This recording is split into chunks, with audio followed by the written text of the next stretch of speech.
여러분 안녕하십니까. 10월 24일 새벽이 됐습니다. 전우식입니다.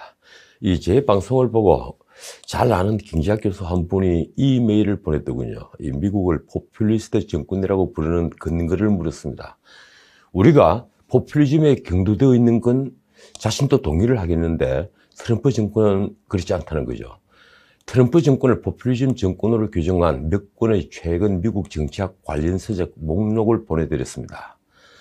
저는 우리가 포퓰리즘보다는 비자유주의적 민주주의, liberal democracy, 이 방향으로 가는 게 아닌가 하는 의심을 하고 있습니다. 특히나 헝가리처럼 말입니다.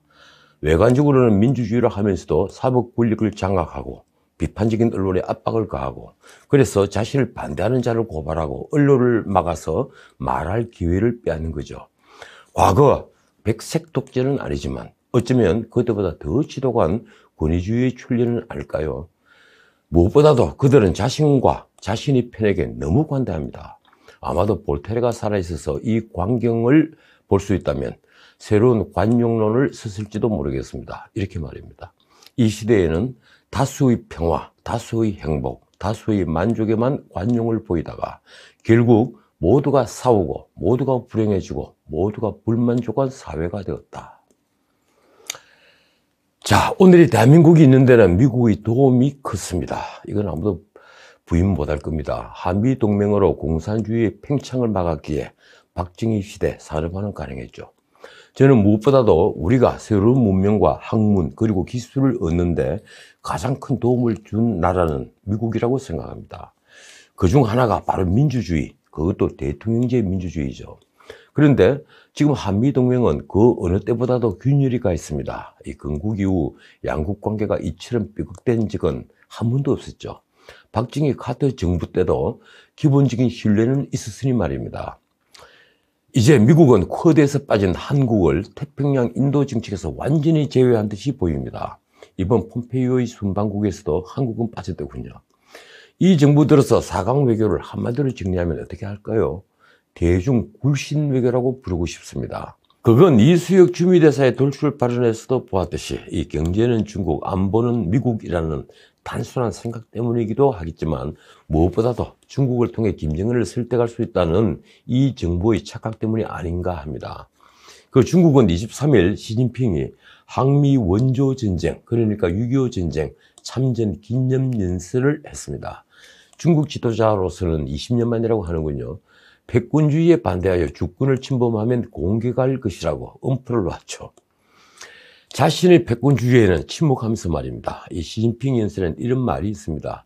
중국 공산당과 인민해방군을 대표해 조선노동당에 감사를 표한다. 자, 문 대통령은 그 연설에서 무엇을 느꼈을까요? 어제 미국 대선 마지막 후보 토론이 있었습니다. 이 북핵도 주제였기에 관심이 더 가는 이벤트였죠. 트럼프와 바이든이 정면 충돌했습니다. 트럼프는 김정은과의 관계 개선이 전쟁을 막았다고 주장했죠. 늘 하는 주장입니다. 반면 바이든 후보는 김정은을 폭력배, 턱으로 표현했습니다. 하지만 김정은이 비핵화 약속을 하면 그를 만나겠다고도 했죠. 트럼프는 오래전부터 김정은을 친구라고 부르면서 자신이 아니었으면 한반도는 전쟁을 했을 거라는 말을 해왔습니다. 취임 후 3개월은 아주 위험했는데 내가 전쟁을 막았다. 이 말을 믿는 사람은 거의 없겠지만 미국 대통령이 공식인 발언에서 그런 얘기를 한다는 것은 자화자찬을 넘어 국제역학관계에 너무 무지한 게 아닌가 생각할 수밖에 없겠습니다. 트럼프는 사회자가 이번에 김정은이 보인 ICBM과 김정은이 핵개발을 지속한 건 김정은이 보낸 친서 내용을 배신한 게 아닌가 질문을 하자 곧바로 그렇지 않다고 했죠.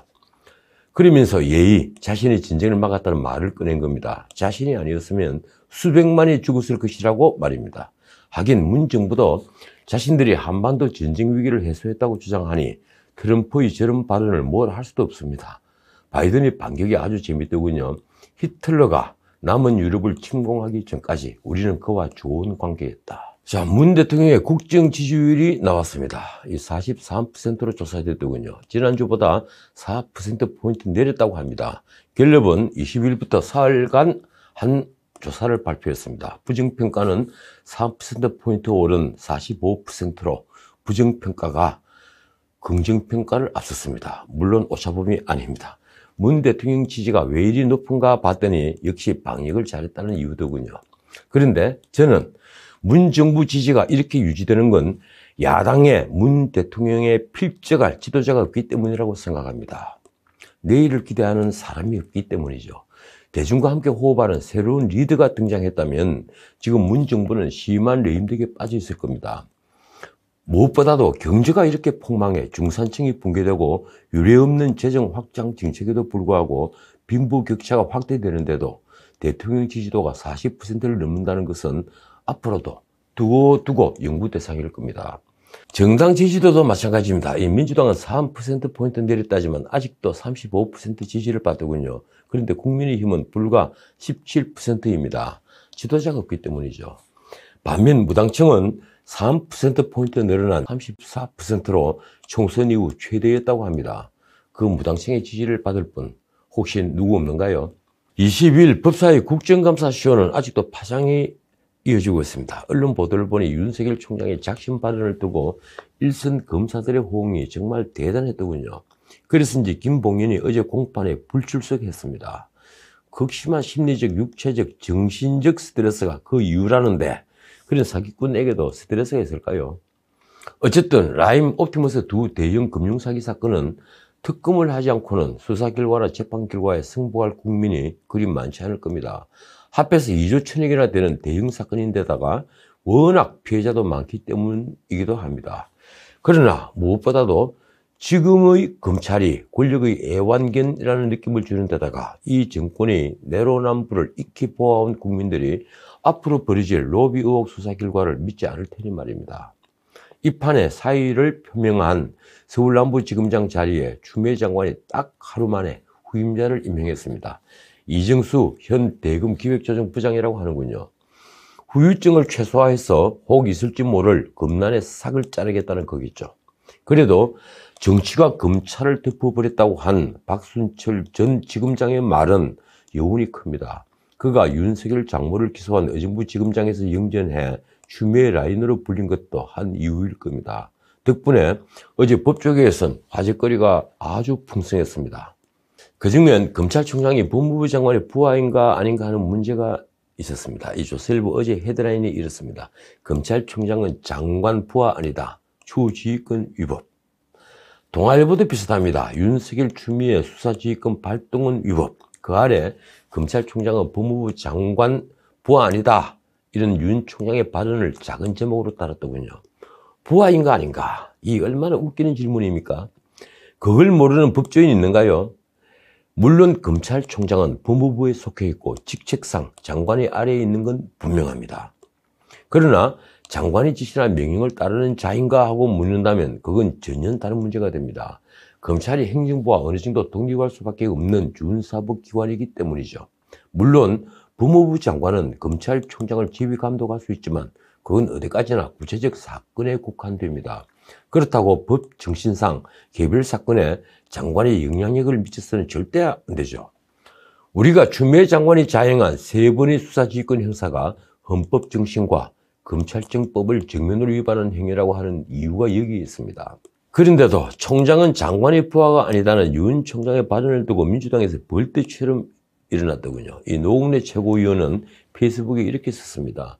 윤 총장은 귀엽고 선을 넘었다. 이 독단과 아집이 돌을 지나쳐도 한참 지나쳤다.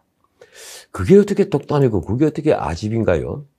그러면서 검찰 총수인 검찰총장으로서 제대로 역할을 할 수 있을지 판단해 봐야 할 시점이라며 사실상 윤 총장의 사퇴를 종용했습니다.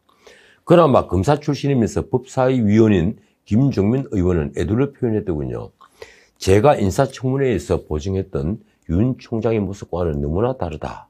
오늘 발언하는 내용을 보면 사오러 온 것 같다. 뭔가 의도를 가지고 있는 게 아닌가 하는 생각이 든다. 언론 보도를 보면 입 달린 사람은 다 한마디씩 하는 것 같았습니다. 이 윤 총장은 박근혜 탄핵 때 특검을 하더니 세상이 우습게 보이느냐 이렇게 말한 전직 의원이 있는가 하면 조폭 검찰이라고 곧장 내지른 의원도 있더군요. 제가 보기엔 그 의원이 진짜 조폭 행세를 하는데도 말입니다. 그래서 22일 대검 국감 수준을 딱 하나만 더 살펴보겠습니다. 민주당 김용민 의원이 윤석열 검찰총장에게 검찰권 남용 의혹을 제기했습니다. 조국 사건, 청와대 울산시장 하명 수사 의혹 사건, 그리고 한명숙 전 국무총리 뇌물수수 사건, 신계륜 전 의원 입법 로비 사건 등 무려 12여 건을 거론하더군요. 전부 다 친문 진영에서 논란이 된 사건인데 슬라이드까지 동원했습니다. 그런데 한명숙 신계륜 사건은 이미 대법원에서 유죄가 확정된 사건들이죠. 그 사건들이 검찰권 남용이라는 겁니다. 그러면서 7분 넘게 발언한 김 의원은 윤 총장에게 검찰 개혁을 위해 어떻게 생각하는지만 짧게 답하라고 했습니다. 자신은 7분, 그리고 대답해야 될 윤 총장은 짧게 답하라, 이렇게 한 거죠. 윤 총장은 저 사건들이 검찰 개혁의 근거라는 것에 대해 동의할 수 없다고 맞섰습니다. 김 의원은 이 중에서 하나라도 유죄가 되면 책임지겠느냐며 이런 국민적 의혹에 대해 동의 못한다는 게 검찰 수장으로서 할 이야기냐고 따졌습니다. 그게 어떻게 국민적 의혹입니까? 김 의원이 계속 몰아쳐도 윤 총장은 결코 흔들리지 않았습니다. 사건 수십 개를 갖다 놓고 사건 내용에 대해 답변할 기회를 안 주면서 일방적으로 하느냐고 했죠.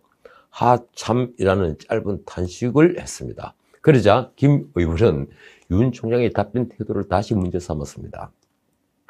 사과를 요구했죠.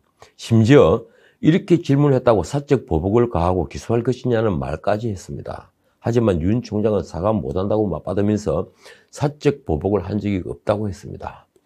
자, 누가 조폭스러웠습니까? 오늘은 여기까지입니다. 시간은 갑니다. 권력에게는 초조한 시간이고 권력을 비판하는 우리에게도 초조한 시간입니다. 이 나라가 운이 다하지 않았다고 그저 믿을 뿐입니다. 그래서 오늘의 경구를 지인인사 대천명으로 합니다. 지인인사 대천명. 사람으로서 할 수 있는 걸 다 한 뒤에 하늘의 뜻을 기다려야 하겠죠. 지금까지 전식이었습니다.